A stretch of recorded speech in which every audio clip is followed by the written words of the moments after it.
안녕하세요. 저는 고부 갈등의 최고조를 찍고 있는 40대 여자입니다. 애교를 그냥 넘기지도 못하겠는 극악무도하고 찌질함의 극치이자 산 증인이 우리 시어머니와의 사연을 써보려고요. 저는 시아버지의 주선으로 지금의 남편과 맞선으로 만나 결혼을 했습니다.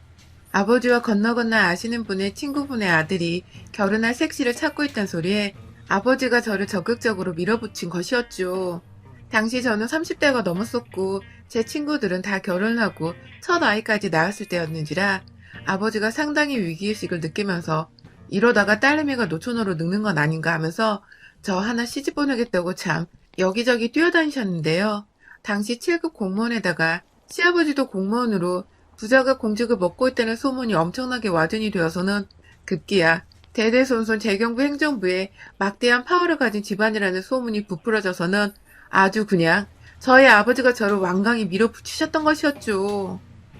저도 남편과 남편의 집안에 대한 소문을 그렇게 들어버리고 맞선을 보러 나갔기 때문에 살짝 긴장을 많이 했습니다. 저야 뭐 당시 헤어진 전 남친한테서 상처를 너무 크게 받은 바람에 결혼에 대한 생각이 딱히 없는 상태에서 아무 남자나 만나보면 내 기분이라도 좀 풀어보자는 마음에 선자리를 나간다고 했었는데 아버지 말씀으로는 상대방 집안이 너무 좋은 곳이라며 잘 하고 오라고 겁을 잔뜩 주신 바람에 가볍게 해보려 했던 선이 완전히 수염 막바지에 해보는 면접 인터뷰만큼이나 살떨리고 긴장되더라고요. 천만 다행이게도 남편은 제가 예상했던 딱딱하고 지루한 공무원의 모습과는 달리 참 센스가 돋는 사람이었습니다. 말도 잘 통했고 무엇보다 둘이서 첫 만남부터 개그 코드가 잘 맞은 덕분에 다음날 연달아 데이트도 순조롭게 하게 되었었고 저와는 달리 당장에 결혼하는 것에 서두름을 느꼈던 남편이 곧장 결혼을 해보자는 말을 꺼낸 바람에 저도 얼떨결에 반대하는 사람이 주변에 하나 없는 환경에서 좋다고 결혼을 해버렸어요. 저야 뭐 딱히 회사를 다니면서 제가 뭐 돈이 엄청나게 많은 것도 아니었고 대단히 잘난 부모를 둔 것도 아니어서 좋은 집안의 안정적인 직업을 가지고 있던 남편을 마다할 이유가 하나도 없었습니다. 저는 성격이 많이 솔직한 편이라서 남편한테도 직접 그런 말을 했었어요. 내가 듣기로는 당신 집안이 정치적으로 알아주는 집안이라는데 맞냐고 물었고 남편 또한 저에게 껄껄거리며 웃더니 끝내 부정은 하지 않고 우리 집이 너무 잘나면 부담스럽나? 하면서 대답을 회피한 채 제 질문이 맞다는 말을 해버린 바람에 저는 정말로 이 사람이 공직자 집안의 아들이구나 싶어 오 했었던 적도 있었습니다. 그 뒤에도 결혼하기 전까지 여러 차례 데이트를 하는 과정에서 우리 집은 고위 공직자 집안인데 혹은 미래의 우리 아이도 고위 공직자로 살았으면 좋겠다 라는 말을 정확하게 했었었고 그래서 저는 의심할 것 없이 그냥 믿어버렸죠. 친정아버지의 말부터 남편의 말까지 다 똑같으니까 어느 누가 의심해보려는 생각을 쉽사리 가지겠어요? 그리고 그 당시 제게는 제 기준에 가장 적합하고도 오히려 집안을 따져봤을 때는 더욱 좋은 조건의 사람이었고 그래서 결혼을 한 순간까지도 신부라면 누구나 가져보는 싱숭생숭한 감정을 가지긴 했었지만 동시에 내가 좋은 결정을 한 것이라며 자신감 있는 생각을 했어요. 그런데 그렇게 결혼하고 나서 보니 제가 듣고 또 남편을 통해서 직접 알았던 남편의 집안과 남편의 직장은 사뭇 달랐습니다. 결혼을 하고 보니 저희한테 시부모님이 집을 사주긴 했는데 그게 다 대출을 가득 끼고 산 은행의 집이었더라고요.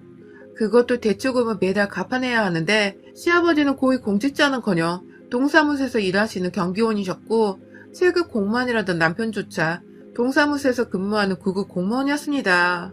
지금이야 공무원이 되기도 힘들고 공부도 정말 열심히 피 터지게 해야 붙을까 말까 하는 직업이 되었지만 저 결혼할 적만 해도 그 정도는 아니었어요.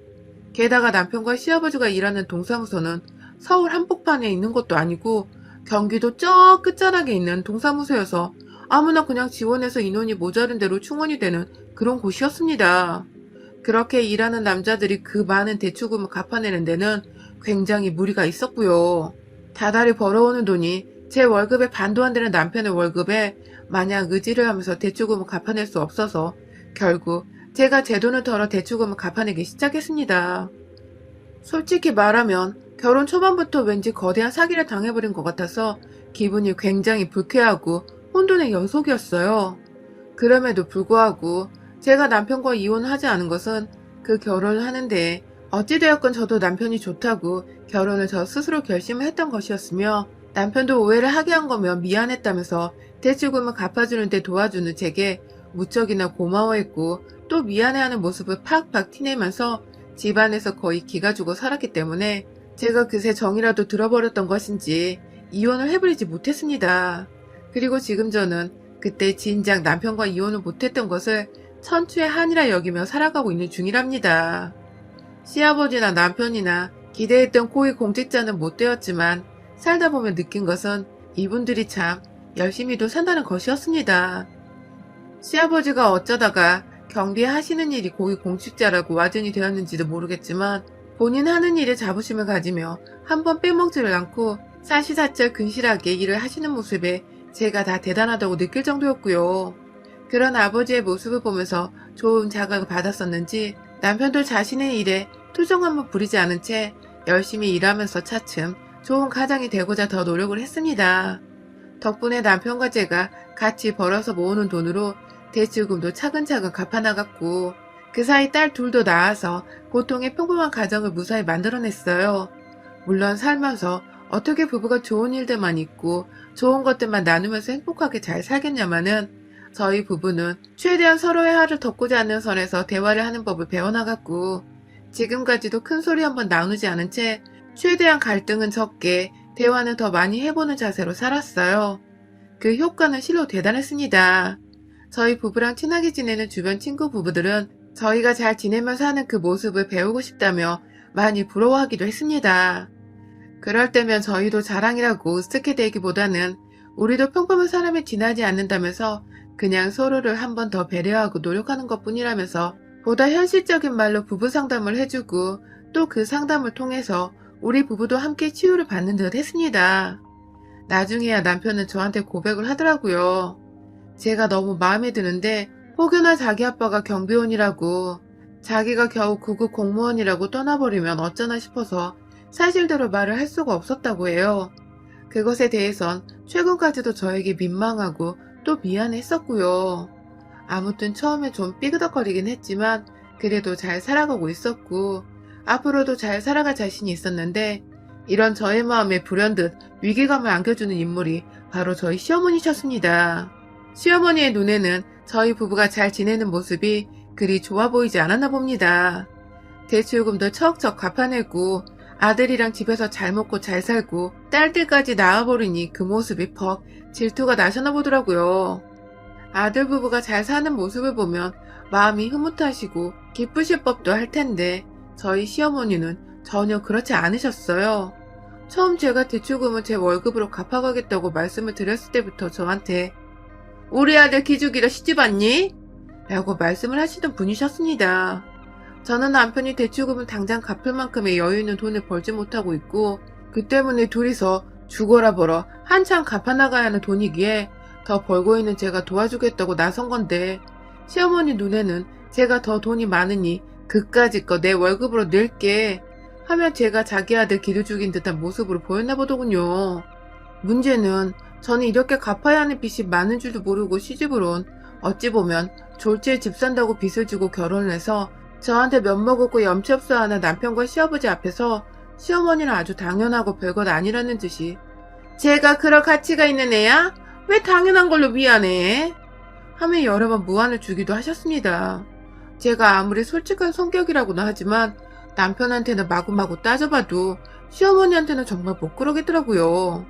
시어머니가 제 옆에서 저 싫다는 쓴소리와 한숨을 푹 쉬면서 얼굴 표정 하나라도 찡그리기 시작하면 막 눈치가 보이고 내가 뭘 더 잘못하진 않았을까 싶어서 가슴 졸이게 되는데 참 저도 제가 왜 이러는지 모르겠더라고요. 그만큼 시어머니 인상이 정말 무서운 것도 있었고 제가 뭐라 말대꾸라도 하려는 듯 입이 삐쭉 튀어나와 있으면 넌 뭐 할 말 있니? 네가? 하며 가소롭다는 듯 물어보셔서 제가 그냥 하고자 하는 말도 꾹 삼켜버렸죠. 손녀들은 예쁘신지 애들한테 뭐라고 그러신 적은 단 한 번도 없었지만 애를 둘이나 낳았는데도 네 마누라가 여자로 보이냐면서 남자는 그렇게 살지 않아도 된다는 뭔 개소리를 하면서 남편이 바람을 피워도 이해를 할 수 있다는 식으로 말을 꺼내셨다가 저희 둘째가 할머니 왜 말을 그렇게 해요? 하고 앙칼지게 할머니를 쳐다보며 대화가 끝났어요. 물론 저희 남편도 무슨 말을 그런 식으로 애들 앞에서 하냐면서 기분 나쁜 티를 냈고 저는 그 자리에서 그냥 평소대로 아무 소리나 짓거리란 듯이 상관없다는 듯 무관심으로 일관했습니다. 애초에 며느리에게 시샘을 할 수밖에 없는데 경계를 하셨던 시어머니는 제가 마흔이 다 넘어서도 그 짓을 변함없이 해대셨습니다. 저 40 되던 그 해에는 남편 생일날 시부모까지 다 집에 모셔서 다 같이 그냥 소복하게 밥을 먹었었는데요. 제가 40이 되었다는 거 저희 딸한테서 듣고는 입을 쩍 벌리시더니 급기야 그거밖에 안 됐어? 라고 하시더라고요. 네, 제가 그것보다는 훨 더 나이가 들어 보이는데 겨우 40이냐고 절 비꼬는 소리였어요. 뭐 그렇게 간단하게 기분을 잡치게 하는 말은 제가 한두 번 듣는 게 아니었던지라 얼마든지 참을 수 있었습니다. 하지만 옆에서 남편이 겨우 40인데 엄마는 그 나이 먹고도 그런 말을 기분 나쁘게 해? 라며 무안을 주자 시어머니는 네 마누라 편들다가 언젠가 네 마누라한테 발등 제대로 찍힐 거라면서 억지를 부리셨어요. 제가 조만간 바람이라도 피운다거나 짐 싸서 아이들까지 데리고 이민을 가버리기라도 한다는 듯이 제가 들어도 황당한 말씀을 하신 바람에 제가 참 남편 생일날 결국 눈물을 글썽이다 그 자리에서 더는 못 앉아 있겠다면서 혼자 소주라도 마시려고 딸내미들이랑 집 나가서 집 앞 편의점에서 몇 시간 앉아 있었답니다.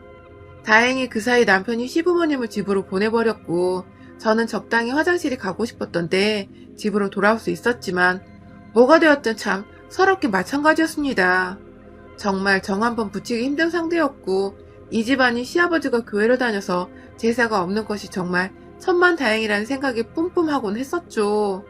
그럼에도 시부모님께서는 남편이 유일한 자식이었고 집도 가까이 있다 보니까 저희가 시부모님을 모셔오거나 저희가 시댁에 가서 밥 한 끼 정도는 먹는 일이 좀 잦았어요. 코로나 터지고 나서도 딱히 저희는 서울에 살던 게 아니었기 때문에 그리고 코로나가 막 터지는 그런 동네도 아니었기 때문에 비교적 마스크만 쓴 채 전과 다름없는 일상을 유지해갔고 그렇게 저희 가족들이 시댁도 자주 들락날락 했었는데요. 가족들끼리 앉아있다 보면 아이들이 애교를 부리거나 웃게 만들어줄 때가 참 많잖아요. 그런데 우리 시어머님은 그 모습이 또 그렇게 보기 싫으셨나 보더라고요. 한 번은 저희가 앞에서 최신 노래를 막 불러대는 딸아이 동영상을 찍으며 시끌벅적 웃고 있었는데 뒤에서 나타난 시어머니께서 니들은 그 나이에도 같이 웃니?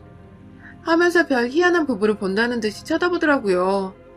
급기야 제 남편 옆으로 가 앉더니 네가 참 점잖은 애였는데 하면서 딱하다는 듯 쳐다보는데 그 모습은 마치 제가 남편을 다 버려놨다는 식으로 들리더군요. 아니나 다를까 시어머니는 곧장 저를 쳐다보더니 네가 참 말도 많고 탈도 많아 애가 이렇게 변한 건가 보다 하면서 찌쩍거리셨습니다. 남편이나 저나 누구라 할 것 없이 기분이 또 더러워졌는데 도저히 제 입에서 뭐라 말이 나오지 않았어요. 애들도 있고 시아버지도 있고 여기서 나 하나 미친년 되면 다 괜찮아지는 일일 텐데 그 미친년이 돼보자는 용기가 선뜻 행동으로 옮겨지지를 않더라고요. 그러다가 지난 주말에 또 비슷한 일을 당하게 되었습니다. 사실 저희 가족이 웃고 있을 때마다 옆에 와서 시어머니는 꼭 그만 웃으라는 듯이 말을 툭 끊고는 저희 남편의 관심을 사보겠다며 뜬금없이 손톱깎이를 들고 오셔서는 눈이 침침해서 잘 안 보이니 잘라달라고 하신 적이 많았어요. 한 번이 아니라 정말 여러 번 그랬고 그러다가 남편의 시선이 다시금 저희에게 오려고 하면 기다렸다는 듯이 팔톱도 잘라줘라 하면서 남편의 도를 붙잡기도 하셨었죠. 그 짓을 지난 주말에 시댁에서 다시금 해버리셨답니다. 밥 먹으러 오라고 연락이 와서 얼떨결에 집에서 좀 쉬고 있다가 점심을 먹으러 시댁에 갔어요. 점심을 다 먹고 거실에 모여서 온 가족이 TV를 보는 때 시아버지는 배가 불러 잠이 솔솔 온다며 방 안으로 들어가 잠깐 눈 좀 붙이겠다고 하셨고 시어머니랑 같이 안방에 계시다가 밖으로 나오고 계셨는데 저희가 TV를 보다가 웃긴 장면이 나와서 빵긋했다가 딸내미가 그걸 흉내낸다고 웃는 바람에 저희 부부가 덩달아 빵 터져버렸었어요. 보통의 어른들이라면 이런 아이들과 부부의 웃음소리를 마냥 듣기 싫다고는 안 하잖아요. 그런데 저희 시어머니는 그게 또 굉장히 귀에 거슬렸는지 아이고 귀 따갑다 귀 따가워 별나다 별나 하면서 쭈쩍거리며 제 신경을 잔뜩 곤두세우더라고요. 처음엔 시아버지가 주무시러 들어가셨으니 저희가 조용해야 한다는 뜻인 줄 알고서 금세 제가 아이들을 진정시키며 조용히 TV를 보려고 했는데요. 시어머니는 역시나 이전에 그랬던 것처럼 남편의 옆자리로 쓱 자리를 잡고 앉더니 이내 저를 향해 고개를 빼꼼 내미며 너는 참 이래도 욕먹고 저래도 욕먹고 힘들겠다 하면서 어디서 또 챙겨왔는지 손톱깎이를 들고 오셨더라고요. 남편을 붙잡고는 그 자리에서 뜬금없이 지난주에 뭘 했는지 뭘 먹었는지에 대해서 물어보며 급기야 남편의 몸을 완전히 자신에게 돌려서는 딱 자신만 바라보도록 만들었고 손톱을 잘라달라며 남편에게 손톱깎이를 건넨 바람에 남편은 급기야 TV 보고 있는데요 라고 난처해 했다가 시어머니의 찡그러진 표정에 아, 네, 깎아드릴게요 하면서 그걸 손에 쥐었죠. 그런데요, 시어머니가 그렇게 남편을 돌려세우고는 한다는 말씀이 넌 네 와이프랑 안 지겹니? 맨날 그렇게 붙어서는 라면서 얘들 다 있는 앞에서 부부 사이가 안 지겹냐 소리를 하시더니 급기야 저를 또 쓱 쳐다보시더니 곱게 늙을 줄 알았는데 저렇게 늙을 줄 알았음. 내가 맞선 안 보게 하는 건데 하면서 이번에는 꽤나 센 뻘소리를 해대면서 저를 확 빈정상하게 하더라고요. 아니 너무 평소에도 일관되게 재수가 없었던 분이신지라 제가 그러려니 할 수 있을 법도 한데 애들 앞에서 저런 소리를 대놓고 하시는 건 참는 저도 인정하는 꼴이었는지라 그냥 넘길 수가 없었어요. 그때 남편이 또 그런 소리를 하냐며 손톱을 그만 깎자고 하자 시어머니는 발톱도 깎아야 한다면서 남편을 붙잡았습니다. 그리고 전 그걸 그냥 두기가 싫었습니다. 보다 강력한 방법을 써보기로 했어요. 남편에게서 손에 들고 있던 손톱깎이를 제가 받아냈어요. 제 손으로 시어머니 발톱 한번 깎아드리지 못했다면서 제가 직접 깎아주겠다며 시어머니 발목을 비틀어 잡아서는 앞바다리를 하고 앉은 제 앞에 갖다 댔고 이내 당황하며 안 잘라도 된다고 다음에 자를 거라고 발을 빼려 하는 시어머니의 다리 위로 급기야 제 다리를 얹어서 완전히 움직이지도 못하게 고정을 시켜버렸습니다. 그리고는 이내 어머님 자릅니다 하고 엄지발톱에 손톱깎이를 들이밀고 싹둑 잘라냈는데 하하 시어머니가 야 이년아 하며 괴성을 질러버리셨습니다. 그렇습니다. 제가 시어머니의 발톱에 새겨져 있는 하얀 그 선보다도 더 깊숙이 미세한 길이었지만 살점에 가까워 잘리면 물만 닿아도 따끔거리고 아파 죽겠을 그 길이까지 아주 그냥 시원하게 싹둑 잘라버린 것입니다. 시어머니는 피도 안 나지만 뭔가 스멀스멀 붉은 피가 발톱 발에 아래까지 퍼져버린 그 발톱을 쥐어 만지면서 아파 죽겠다고 난리를 떠셨고요. 저는 저대로 어머 어머님 죄송해요 하면서 얼굴에 미소 가득 담은 채로 사과를 하는 바람에 시어머니는 그게 또 혈압 올라 죽겠다며 너 웃어? 웃어? 하면서 화는 내는데 일어서진 못하더라고요. 저는 끝까지 마저 잘 잘라보겠다고 제 다리에 힘을 더 준 채로 시어머니 다리를 고정시킨 채 손톱깎이를 인해 반대쪽 엄지발가락 앞에다가 바짝 대버리니 시어머니는 계속해서 제 다리를 떼어내겠다고 한참을 다리를 치기도 하고 자기 몸을 흔들어대더니 이내 아주 정말 벼락을 맞은 사람 마냥 완전히 아무 행동도 못하게 정지를 시켜버린 후 제가 혹여나 또 다른 엄지발톱에 피를 내버리는 건 아닌지 혹은 따갑고 아파 죽겠을 만큼 바짝 발톱을 잘라내지는 않을지 걱정이 되셨는지 두 눈을 아주 꼭 감으시고는 손에 주먹까지 쥐시고 부들부들 떨었습니다. 누가 보면 제가 어른은 고문이라도 하는 줄 알겠더라고요. 옆에서 남편도 제가 불안불안했는지 여보 하면서 저를 진정시키고 있었고 저는 두 눈 꼭 감고 저한테 목숨줄을 맡긴 듯 애처로워하는 시어머니의 나머지 엄지발톱 하나도 아주 남김없이 아주 살점과 발톱 사이에 비는 공간 없이 그 깊숙한 길이까지 싹둑 아주 갑작스럽게 예고도 없이 신나 죽겠다며 잘라버렸습니다. 시어머니는 급기야 제가 자른 발톱에 그리고 시뻘겋게 부어오르는 발톱을 쥐어 만지다가 급기야 너무 긴장을 했는지 깊은 탄식을 쏟아내셨고 저희 큰딸은 옆에서 엄마가 고소해하는 표정을 그대로 읽어버린 건지 할머니 눈치를 보다가 절 보며 방긋 하더라고요. 저는 그렇게 시어머니의 엄지발톱 2개를 아주 건드리기만 해도 짜증이 솟구칠 만한 정도로 만들어버린 후에야 제 할 일을 다 했다는 듯이 어머님, 이러시니까 발톱을 못 깎겠어요. 일부러 그런 건 아닌데 앞으로 어머니 손톱 발톱은 제가 다 깎아드릴 테니 남편 그만 부르세요. 하면서 아예 집안에 있던 손톱깎이 통까지 챙겼습니다. 그 사이 발톱에서는 슬슬 시뻘건 피 같은 것이 올라오는 게 보이기 시작했고 저는 그걸 제 두 눈으로 확인한 후에야 딸내미들이랑 집으로 왔습니다. 네, 저 없는 사이에 발톱은 자르지 말라는 저의 깊은 뜻이었던 것이죠. 시어머니는 며느리 손에 발톱에 아작날 뻔한 사실이 공포스러우셨는지 나가는 저를 그냥 쳐다도 못 보고 발톱만 만지작거리며 넋이 나가 계셨고 남편은 시어머니 상태를 확인하고 나서야 집 가고 있는 저희 가족을 따라 나서며 아찔했다. 다음엔 그러지 마. 하면서 씁쓸하다는 듯이 한숨을 쉬었습니다. 저야 뭐 시어머니를 어떻게든 골탕 한번 먹이고 싶었던 게 목적이었기에 제 목적은 달성을 했고요. 제 손에 시댁의 손톱깎이 통이 있으니 주기적으로 시어머니 손톱발톱에 피내드리러 이거 두고 시댁에 가보려 합니다. 시어머니 전용 네일샵이라도 만들어드려서 고통의 연속은 맛보게 해드리겠습니다. 여러분의 생각은 댓글로 남겨주세요. 오늘도 시청해주셔서 정말 감사합니다. 안녕하세요. 저는 92년생 여자입니다. 가족들 간의 일이라 참 부끄럽지만 속풀이하는 심정으로 유튜브에 사연을 보내보게 되었습니다. 평소 함께 일하시는 친정 부모님께서 가게 마감하시면서 입에 욕을 달고 듣는 채널이었는데 그 속에 저희 사연을 보내보게 되어 찹찹하네요. 그래도 저희 부모님께서 이 사연을 계기로 시원하게 욕 한 번 더 하시길 바라는 마음이에요. 들어주시는 분들께서도 저희 부모님을 위해 욕 한 바가지 시원하게 해주시길 바랍니다. 그럼 사연 시작할게요. 앞서 말씀드렸듯이 저희 부모님은 함께 일을 하시는 동업자이십니다. 10평짜리 작은 음식점을 운영하시면서 주로 고기를 파는 식당인지라 술을 마시려는 단골 손님들이 자주 찾곤 하는 곳이에요. 어찌 보면 식사보다는 술장사다 보니 오래도록 일을 하시면서 돈은 두 분 노후 준비를 하실 만큼은 벌어놓으셨고 다만 이번에 코로나로 저희 식당도 타격을 꽤나 많이 입었었어요. 요새 참 부모님께서 스트레스를 많이 받아 하셨습니다. 그 스트레스와 더불어 긴 시간 동안 가게 안에서 알바생은 딱 한 명 고용을 해놓고서 부모님이 번갈아가며 고깃판을 옮기고 부를 때는 작업을 하셨었기 때문에 몸이 참 말이 아니게 망가지셨는데 이번 코로나로 인해서 참 많이 늙으셨습니다.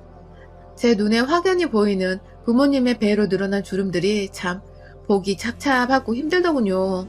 그래도 꾸준하게 찾아와 주시는 단골 손님들과 저희 친구들이 있어서 부모님은 지속적으로 일을 하면서 그래도 희망을 놓지 않으셨습니다.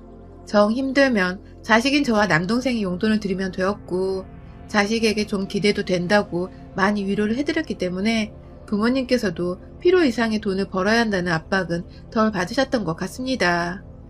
그런데 참 자식과 주변 사람들의 가게를 찾아가고 도와드리면서 어떻게든 두 분이 행복하게 바라는 마음을 크게 가졌음에도 불구하고 저희 부모님의 마음에는 병이 들어갈 수밖에 없었습니다.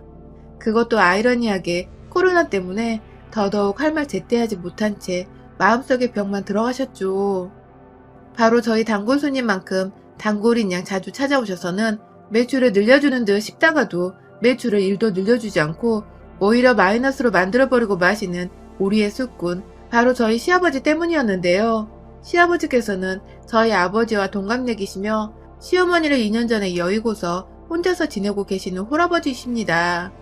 제가 결혼할 당시 시어머니께서 많이 위독하셨던 상태여서 시아버님이나 남편이 결혼을 서두르면 좋겠다는 의사를 내비쳤고 저는 나이가 어려 당장의 결혼이 참 부담스러웠음에도 불구하고 시어머니를 여일지 모른다는 두 남자분들에 대한 걱정 하나로 결혼을 함께 서두르게 되었는데요. 당시 시아버지는 네가 우리 집에 들어와서 시어머니가 마음 놓고 가실 수 있을 거다 하면서 무척이나 결혼을 해준 저에게 고마워하셨고요. 그렇게 사이가 좋아 보이는 시아버지와 저를 보시며 병실 침대에 누워 계시던 시어머니께서도 나름 흡족해 하시는 듯 했습니다. 하지만 저는 알 수 있었어요. 왠지 이게 아파서 웃음을 짓지 못하는 것과는 달리 뭔가 정말로 기분이 마냥 좋지만은 않은 상태에서 억지로 웃음을 보일 수밖에 없는 모습이라는 것을 말입니다. 뭔가 시어머니께서 제 앞에서는 말을 굉장히 조심하시고 또 말을 많이 하지도 않으시고 오히려 미안하다는 듯이 제 손을 꾹 잡고는 눈물을 글썽이시는데 참 이게 제가 뭐라 말로 다 표현하기 힘든 그런 복잡한 모습이었어요. 그러고 얼마 지나지 않아서 저희는 소박하게 결혼식을 치렀고 어머님은 돌아가셨어요. 그 당시 손에서 술을 놓지 않고 통곡을 하시던 시아버지의 모습은 저희 가족들의 마음도 아프게 하셨고 특히 저희 친정아빠는 동갑내기 남자가 벌써 와이프를 잃고서 저렇게 보고 싶어 우는 거라며 남은 시간은 어떻게 조강지쳐 먼저 보내고 씩씩하게 잘 살 수 있겠냐면서 정말 무척이나 신경을 많이 쓰셨습니다. 장례를 치를 때에도 저희 친정 부모님은 본인들 가족들이냐 장례 내내 자리를 지키셨고 실제로 시아버지께서도 동갑내기인 저희 아버지한테 많이 의지를 하셨습니다. 우는 것도 꼭 저희 아버지 옆에서 숨어서 우셨고 실제 장례식 비용 처리하는 것부터 시작해서 부조금 모은 것까지 다 저희 아버지가 관리를 하셨고 부조금에서 뺀 나머지 돈을 시아버지 통장에 넣어주는 일까지 하셨습니다. 뭐 얼마 안 되는 돈이긴 했지만 아빠는 시아버지 걱정이 되셨는지 우연찮게 봤던 통장 잔고에 안쓰러워하시면서 그 돈으로 혼자서 얼마나 오래 버티며 살런가 하시면서 급기야 시아버지 의사를 물어보지도 않으시고는 통장에 돈 1,000만 원을 넣어주셨어요. 어떻게든 당장에는 돈 때문에 겪을지도 모르는 어려움을 최대한 겪지 말고 아내를 잃은 슬픔부터 추스리라는 것이 저희 아버지의 뜻이었습니다. 경제적으로 많은 어려움은 없으셨기에 저희 친정아버지의 뜻을 존중했고 또 속으로는 참 멋진 남자라며 우리 아빠한테 내심 참 감사했어요. 분명 시아버지도 그렇게 느끼셨을 것이고 저희 남편 또한 뒤늦게야 그 사실을 알고는 장인어른만한 어른이 또 없다며 몇 번이고 저희 아버지께 감사를 하고 저한테 고마워하고 자신의 감사한 마음을 최대한 표현하려고 했었어요. 저는 그것만으로도 만족을 했고요. 그런데 참 사람 마음이 간사하고 웃긴 게 잘해주면 잘해준다고 호구 취급을 하더라고요. 그것도 믿었던 저희 시아버지와 남편이 말입니다. 저희 아빠가 식당으로 밥을 먹으러 오라면서 고기를 대접해주겠다고 한번 부른 적이 있었어요. 그래서 시아버지 모시고서 저희 부부가 아빠 식당에 갔었는데요. 시아버님은 고기 3인분을 넘어 무려 6인분을 시키셨고 다 먹지도 못할 것 같다며 그 남은 고기들은 포장을 해달라 하시더군요. 물론 고기와 함께 술도 양껏 드셨고 반찬 리필까지 여러 번 해서 드시고는 마지막 계산할 때 사돈이 사주시는 거죠? 하면서 당당히 계산대를 지나쳐 가셨습니다. 물론 저희 아버지가 고기를 대접하겠다고 애초에 부른 건 맞았지만 이게 과연 도움을 꾸준히 받았고 돈 1,000만 원에 고기까지 얻어먹은 사람이 할 수 있는 행동인가 싶더라고요.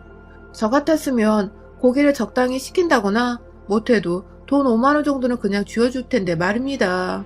뭐 여기까지는 얼마든지 제가 오버해서 생각을 하는 것일 수도 있다고 생각했어요. 돈 1,000만 원도 저희 아버지가 시아버지 걱정에 그냥 들은 것이고 고기도 사준다고 부른 거니까 몇 인분을 먹던 그건 시아버지의 재량일 수 있다고 생각을 합니다. 그래서 저나 친정아버지는 당황을 했지만 그러려니 하고 넘어갔어요. 그런데 문제가 되는 부분은 그 다음부터 일어났어요.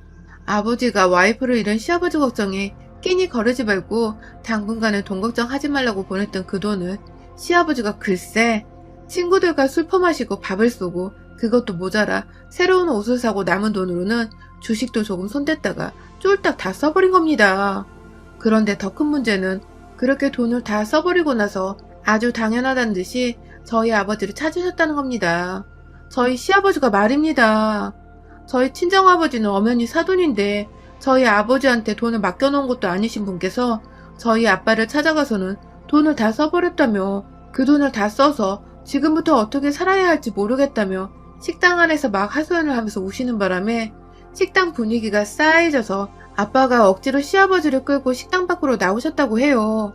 밖에서 커피 한 잔 대접해드리면서 마음 달래다가 사위한테 전화를 거셔서 저희 남편이 결국 시아버지를 데리고 저희 집에 왔는데 남편의 태도도 좀 웃겼습니다. 저희 아버지한테 하는 말인 건지 궁시렁거리면서 그거 참 고기 한 잔은 먹이고 보내주시지 라고 하더라고요. 아니 이 사람은 고기를 우리 아빠한테 맡겨놓았나요? 돈까지 주고 고기까지 먹여놓은 사돈한테 고마웠다고 마음 따뜻한 분들이라고 감사해하지는 못할 망정 남의 가게에 와서 소란을 피워댄 자기 아빠를 욕하기는커녕 그 와중에 고기 한 잔 먹이지 않았다고 궁시렁대는 남편의 태도에 제가 그만 정이 뚝 떨어져 버리고 말았습니다. 너 지금 그걸 진심으로 하는 말이야? 라고 제가 제대로 화나서 따져물고 들었더니 그제서야 제 화를 가라앉히면서 자기 아빠가 힘들어하셔서 생각이 좁 짧았다며 변명을 하긴 했지만 제겐 그게 그걸로밖에 들리지 않았습니다. 그런데요, 한동안 저한테 친정아버지도 시아버지도 별 말씀이 없으셔서 전 모두가 각자 잘 지내고 있는 줄 알았습니다. 코로나로 부모님 식당이 어려워졌을 때 제가 여러 번 일을 도와드릴 겸 기분 전환 시켜드리려고 식당에 간 적이 있었는데 단골 손님들은 그래도 꾸준히 와주셔서 임대료 문제는 걱정이 없는 정도더라고요. 방역에 신경 쓰느라 플라스틱 가림막부터 시작을 해서 저도 제 돈을 투자해 여러 가지로 가게 운영을 도와드렸고 제 친구들도 저희 부모님 가게로 오래 다녔던지라 여러 명이 도와준다고 찾아와서는 고기를 사 먹고 가기도 해줬습니다. 그리고 그 사이사이에는 저희 시아버지도 계셨죠. 전과는 달리 친구분들 두어 명을 데리고 오셔서는 술도 많이 마시고 고기도 많이 구워 드셨고요. 무슨 얘기를 그렇게 오래 하시는 건지 거의 4-5시간 정도를 앉아서 먹고 마시다가 가시곤 하셨습니다. 워낙 오래도록 자리에 앉아 계셔서 제가 아버님의 마지막 계산하는 모습은 늘 볼 수 없었지만 당연히 친구분들하고 와서 많이 드셨으니까 계산을 하고 가셨을 거라 생각을 했습니다. 못해도 저희 부모님께서 지인 찬스로 약간의 할인을 해줬을 거라 생각을 했어요. 시아버지의 지인들을 포함해 가게를 꾸준히 찾아주는 손님분들과 지인분들을 보면서 저는 점점 부모님 가게에 대한 걱정을 놓아두고 살았습니다. 오로지 부모님의 체력 걱정만을 하면서 제 일이 바쁜 와중에도 시간 나면 짬짬이 저녁 피크타임에 맞춰서 서빙을 하면서 부모님 일을 도와드리고 있었어요. 그런데 올 설 연휴에 친정에 가려니 엄마가 깊게 한숨을 쉬시면서 그냥 오지 말라고 하시더라고요. 사이 보는 게 껄끄럽다고 말입니다. 이게 무슨 소린가 싶어서 껄끄럽다는 남편을 집에 두고 혼자 친정에 찾아갔어요. 저희 시댁은 따로 제사를 지내지 않기 때문에 굳이 연휴에 찾아갈 필요가 없었거든요. 혼자 집으로 들어오는 저를 보고 엄마는 안도를 하셨는지 소파에 앉히셨는데 남동생이 방에서 나와 저를 보더니 한숨을 푹 쉬면서 누나 그냥 가 라고 하더군요. 도대체 나 없는 사이에 내 남편과 친정 식구들이 싸움이라도 했나 싶어서 안절부절 못하고 있는 와중에 동생이 재차 말하더라고요. 누나 시아버지 때문에 우리 가게 망하게 생겼어 라고 말입니다. 정말 충격적이었고 상상도 못할 일이었어요. 놀래 물으면서 우리 시아버지가 무슨 짓을 했냐고 하니 글쎄 동생과 엄마의 입에서는 정말 열불 터지는 말들이 쏟아져 나왔습니다. 그간 시아버지는 그렇게나 여러 차례 저희 아빠 식당에 와서 술을 마시고 고기를 먹고 급기야 혼자가 아니라 지인들까지 매번 데려와서는 그 많은 시간을 먹고 마시고 하셨으면서 단 한 번도 돈을 내지 않았다더군요. 제가 저번에 여기 사연에도 돈 안 내고 친정 식당에서 반찬 싸들고 가는 시댁 식구 얘기를 들은 것 같은데 남의 일인 줄로만 생각하고 여겼던 몰상식하고 염치 없는 사람이 바로 이렇게 가까이에 위치해 있다니 정말 말 그대로 충격과 공포였습니다. 코로나 시국에 식당 어려운 줄을 누구보다 아실 양반이 염치 없이 친구까지 데려와서 그 많은 음식들과 술을 그냥 공짜로 지 뱃속에 채워넣었다니. 그 바람에 저희 가게는 흑자를 보다가 어느 순간부터 계속해서 적자를 찍게 되었고 기존에 모아뒀던 돈으로 오히려 가게 홍보를 더 하고 어떻게든 빚을 메꿔보며 버텨오고 있었다더군요. 다음 날이면 안 오겠지. 이제는 안 오겠지. 이제는 염치 차리고 계산을 하겠지. 하면서 믿고 기다리기를 오래도록 결국 시아버지는 단 한 번도 돈을 내시거나 미안해하는 모습을 보이지 않으셨다고 합니다. 근데 또 저희 친정 부모님은 제 시아버지기도 하셨고 와이프 여이고 불쌍한 사람이라며 한두 번은 그냥 넘어가 주다가 이게 오래도록 지속이 되니 바보처럼 뭐라 말도 못하고 속으로 끙끙 앓고만 계셨더라고요. 한마디로 저희 친정 부모님은 시아버지가 가장 어려울 때에 물질적 그리고 정신적으로 도움을 줬던 고마운 사람임에 틀림없었음에도 불구하고 호구가 잡혀서는 그냥 시아버지의 비위를 무조건적으로 맞춰드리며 살고 계셨던 것입니다. 그리고 더 큰 문제는 시아버지께서 이렇게 저희 식당에 와서 친구분들과 술을 막 드시다가 술 기운이 심해져 정신을 못 차린 적이 여러 번 있었는데 그럴 때 저희 남편한테 전화를 해서 남편이 시아버지를 모시러 왔다 하더라고요. 그럼에도 남편은 저희 친정아버지께 지아버지 고깃값과 술값을 대신 결제하기는커녕 그냥 오늘도 아버님 덕분에 저희 아버지가 잘 드셨네요 하면서 지아버지 대신 고맙다는 인사를 뱉어내며 일행들을 차에 태워 유유히 떠났다더군요. 심지어 한 번은 아버님, 저희 아버지가 자주 와서 얻어만 먹고 간다고 섭섭하거나 싫으신 건 아니시죠? 아버님 돈 많잖아요. 하면서 급기야 자주 오더라도 언제나 환영해주라는 식으로 말을 했다더군요. 그래서 보다 못한 저희 엄마가 내가 우리 사위 생각해서 그리고 딸 생각해서 참아보려 했는데 너무하지 않나? 지금 사돈님 먹고 마시느라 만들어낸 외상값이 얼마인 줄 아냐? 라고 따졌더니 급기야 저희 남편은 그게 어떻게 외상값이 될 수 있어요? 가족한테 돈돈거리시는 인정 없는 분들이신 줄 몰랐네요. 하면서 오히려 역정을 했다고 하더군요. 이 쓰레기 같은 놈이 얻어먹은 주제에 주둥이에 모터를 달았나? 정말 듣고 나니 분이 죽는 줄 알았어요. 생각을 해보니 그동안 여러 차례 남편은 오밤중에 시아버지 전화를 받고서 차를 끌고 데리러 나간 적이 있었습니다. 전 당연히 제가 잠깐 퇴근하고 저희 식당에서 일을 할 때 봤던 시아버지가 다른 곳에서 이 차를 끝내고서 아들을 대리기사 대신 부른 거라 생각을 했습니다. 그 시각까지 저희 식당에 들러붙어서는 공짜로 먹고 마시고 할 줄은 정말 상상도 못했네요. 아버지는 밖에서 저를 향해 시아버지와 남편 욕을 해대는 동생을 말리고자 안방에 계시다가 나오셨고 급기야 내가 니네 남편이랑 시아버지 일로 요즘 머리털이 다 빠졌다 라고 하시는데 이거 참 이미 호구 잡히신 저희 친정 부모님을 어찌 변신시킬 수도 없는 노릇이더라고요. 그래서 제가 직접 나서기로 했습니다. 저를 이만큼이나 기만하고 우습게 여긴 저희 남편과 시아버지를 전 결코 가만히 용서하고 모른 척 넘어갈 수 없었어요. 남편이 제 가정의 가장이고 새로운 가족일지 모르겠으나 이쯤 되니 남편이고 시아버지고 피 한 방울 안 섞인 놈들이 주제도 모르고 내 가족들한테서 피눈물 나오게 한 꼴을 제가 두고만 보고 있을 수 없겠더라고요. 당장에 아버지께 가게 매출부 뭐 영수증이고 뭐고 그날그날 계산하고 남겨놓은 장부를 달라고 말씀드리니 아버지는 이날만은 기다렸다는 듯이 아예 새로운 공책 하나를 두고 나오셨어요. 거기엔 아주 빼곡하게 저희 시아버지가 친구분들과 잡수시고 계산 안 했던 그 날짜들과 시간 가격 정말 하나도 빠짐없이 다 적혀 있었습니다. 급기야 최근 몇 달 동안은 저희 남동생이 두고 볼 수 없다면서 혼자 가게 안에 CCTV 영상을 캡처해서 처음 들어온 시간부터 나가는 시각 그리고 계산 없이 손인사만 하고 나서는 그 순간까지 모든 걸 영상에 사진으로 남겨서 USB에 담아놨더라고요. 아빠나 남동생이나 뒤에서 속 끓이면서 만반의 준비를 하고 계셨던 것입니다. 소심한 A형들의 뒤끝이 활활 타오르기 시작한 절정의 순간이었죠. 그런 소심장의 바톤을 이어받은 전 O형이었습니다. 이 상황에서 혈액형이 무슨 소용이겠냐마는 지금껏 그 답답한 상황을 겪으면서도 말 한마디 제대로 따져보지 못하고 참고만 있었던 저희 집 부자를 보니 제가 속이 다 답답하고 열불이 나서 싸그리 잡아 욕을 해보려니 혈액형밖에 떠오르지가 않았습니다. 저는 당장 그 길로 집에 가서 짐을 싸서 친정으로 들어왔고요. 무슨 일이냐며 저희 친정에 와서 문 열어달라고 말을 해달라며 애걸하는 남편은 매번 무시를 하다가 연휴가 끝나자마자 변호사 사무실을 찾아갔습니다.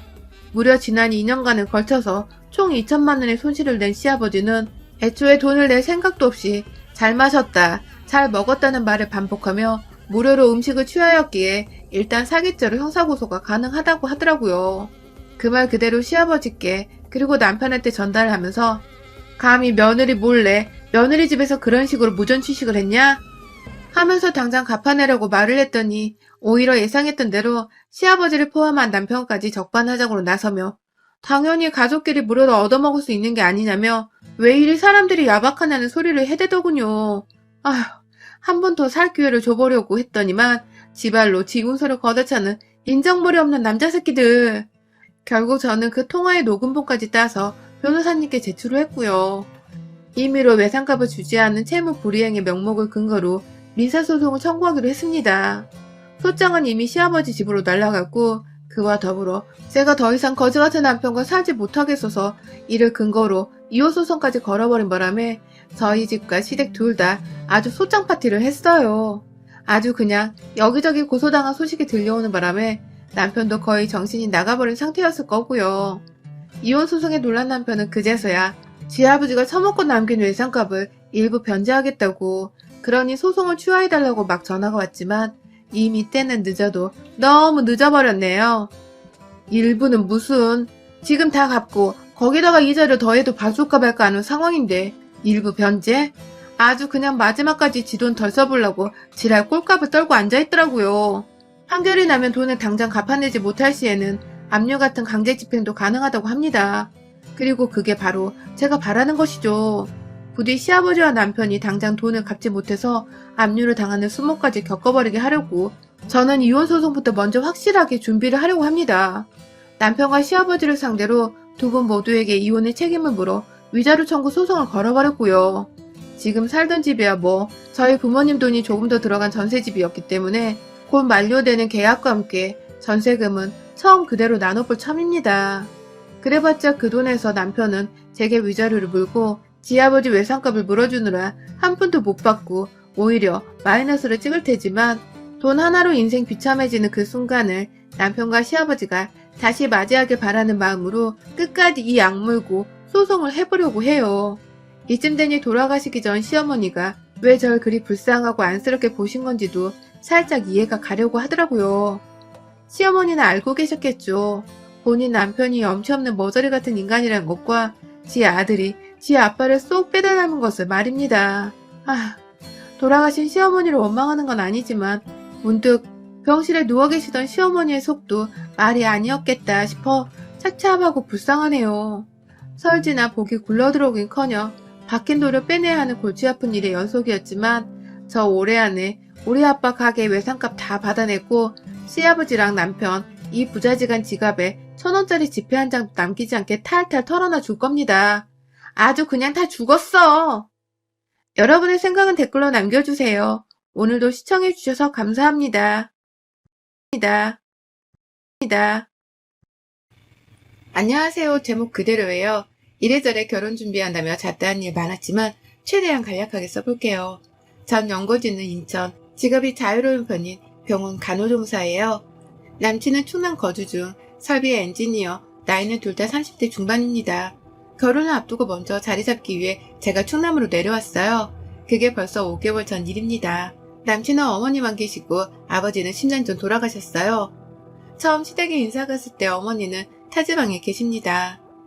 그리고 애비 시어머니가 보험회사 팀장이세요. 인사 간 그날 처음 뵙는 자리에서 제 주민등록번호를 적어가시더군요. 처음에 너무 당황해서 남친을 쳐다봤지만 가만히 있는 남친 옆에서 어른 말을 무시하기도 그렇고 해서 주민등록번호만 알려드렸습니다. 저희 부모님과 저는 별로 친하지 않았어요. 왕래를 잘 안 하기도 합니다. 이걸로 남친 어머니가 우리 부모님을 자식한테 관심도 없는 사람으로 몰아가길래 그 후에 이걸로도 크게 싸웠습니다. 남친 월급에서 보험비가 100만원 정도 가량 나가는 걸로 알고 있어요. 저는 실비와 안보험에서 10만원 좀 안 내고 있어요. 그날도 나중에 저도 본인 엄마한테 보험 가입해야 한다고 얘기하길래 그 자리에선 일단 가만히 있었어요. 추후에 돌아오며 차에서 얘기했습니다. 우리 벌이에서 보험을 더 내는 건 아닌 것 같다 이랬더니 남친은 네가 벌어서 낼 것도 아니고 어차피 본인이 낼 건데 무슨 상관이냐며 얘기했었고요. 이런 이유로 처음 인사드리고 다녀와서 엄청 싸웠습니다. 그치만 어머니는 일이 보험 설계사니 나한테 물어볼 수도 있는 일이고 또 저를 마음에 안 들어하거나 결혼을 반대한 것도 아니니 그냥 넘어갔습니다. 상견례 때는 어머니가 타 지역에 계시기 때문에 저희가 있는 KTX역까지 오셔서 저희가 모시고 갔습니다. 가는 도중에 저희 아버지 일 얘기하시며 사업은 잘 되시니 차 몇 대 가지고 계시다며? 라고 노골적으로 물어보시더라고요. 아버지는 유조차 하세요. 저도 모른다고 얘기했고 기분은 나빴어요. 음식이 나오기도 전에 저희 부모님께 내가 있는 곳에서 결혼하면 우리 회사 올 사람 많지만 그건 좀 그렇고 옛날에는 신부 측 쪽에서 결혼했지 요새는 그런 거 없다.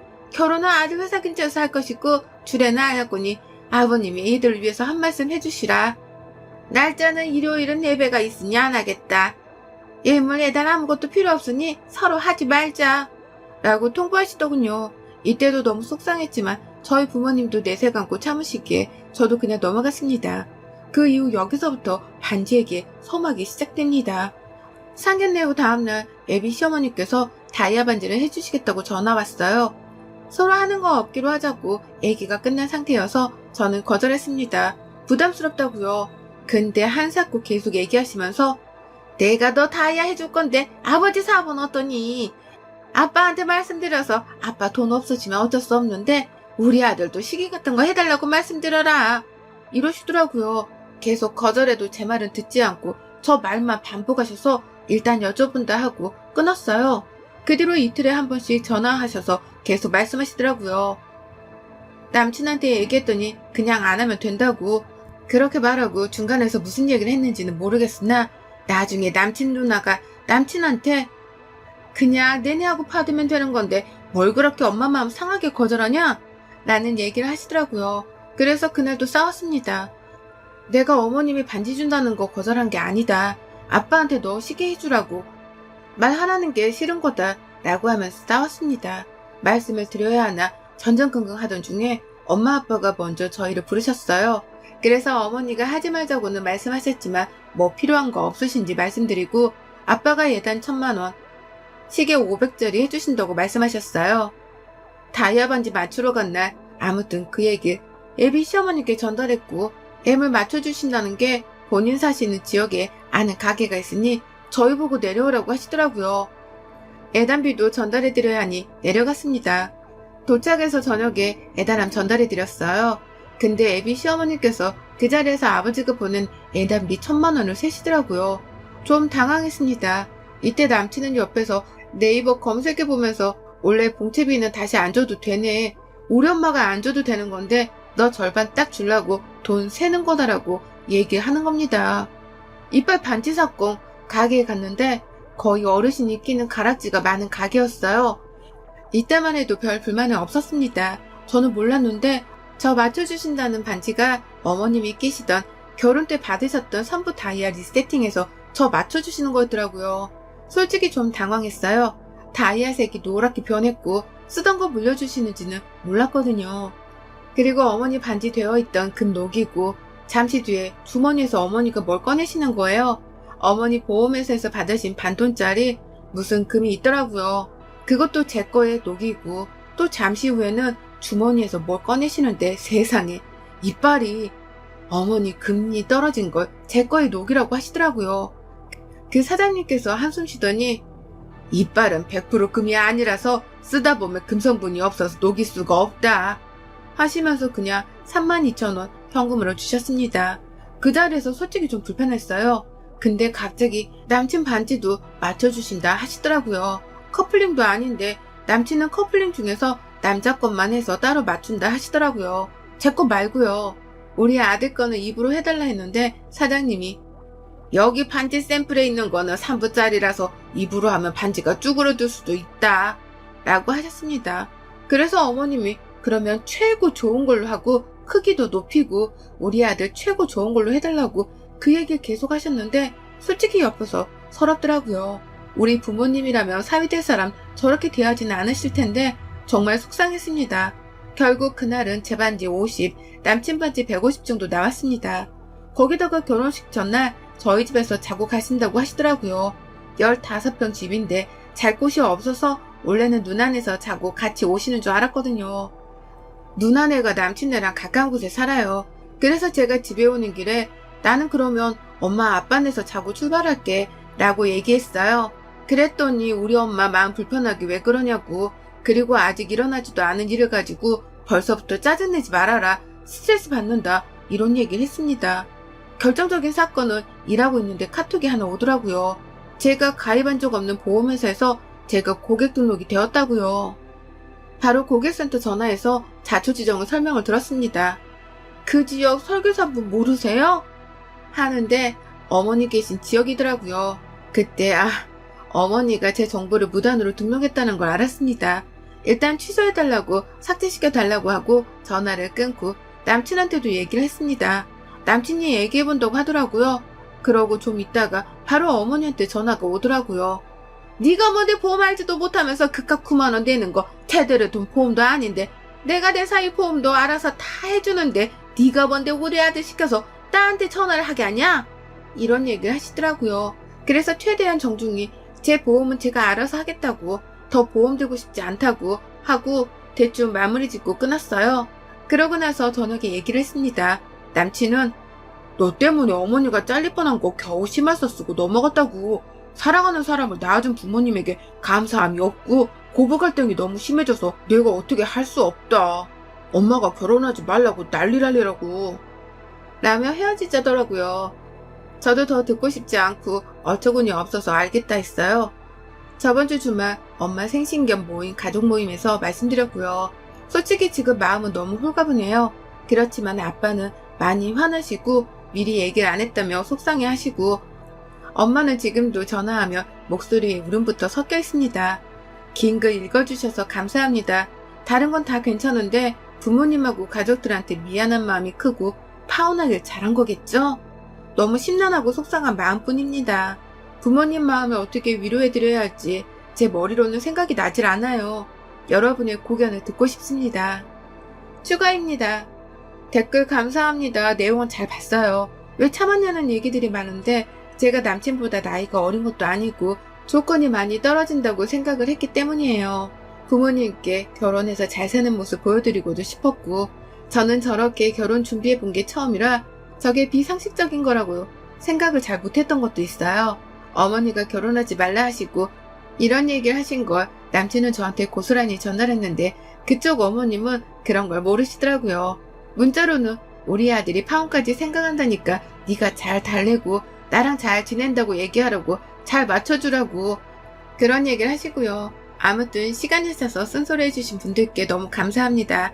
앞으로는 이렇게 부당한 대우 참고 부모님 마음에 대못 박는 일 없도록 할게요. 예단 물어보시는 분들 많은데 그날 일요일에 엄반에서 오자마자 얘기를 했어요. 네가 나중에 어머님한테 돈 받고 나도 우리 아빠 돌려드려야 하니 500 먼저 주면 안 되겠냐 했더니 돈이 없어서 월요일에 은행 가서 예금을 깨고 준다더군요. 알겠다 했어요. 근데 한참을 핸드폰 하더니 한 3시간 정도 지난 후 계좌번호 물어보고 입금해 주더라고요. 받았고 아버지께 돌려드렸어요. 걱정해 주셔서 감사합니다. 바보 같던 내 자신을 반성하며 바보같이 사라질 때마다 읽으면서 반성할게요. 감사합니다, 여러분. 그리고 파혼당한 거라 답답하실 수 있는데 저도 다 따지고 제가 먼저 잘 생각해보라고 제안한 거예요. 난 네가 엄마랑 척지고 천륜을 끊게 하고 싶진 않다고. 너 없어도 행복할 수 있을 것 같은데 결혼하면 불행할 것 같다고요. 남친이 전날에는 다 네 말이 맞아서 자기가 미안하다고 할 말이 없다고 하더니 그 다음날 말 바꿔서 본인 엄마는 절 좋아하고 편하게 생각해서 그러는 건데 제가 어머니를 고깝게 생각해서 그런 거라고 하더라고요. 저도 더 들을 말 없어서 알겠다고 했고요. 고구마막에서 죄송해요. 여러분의 생각은 댓글로 남겨주세요. 오늘도 시청해 주셔서 정말 감사합니다. 감사합니다.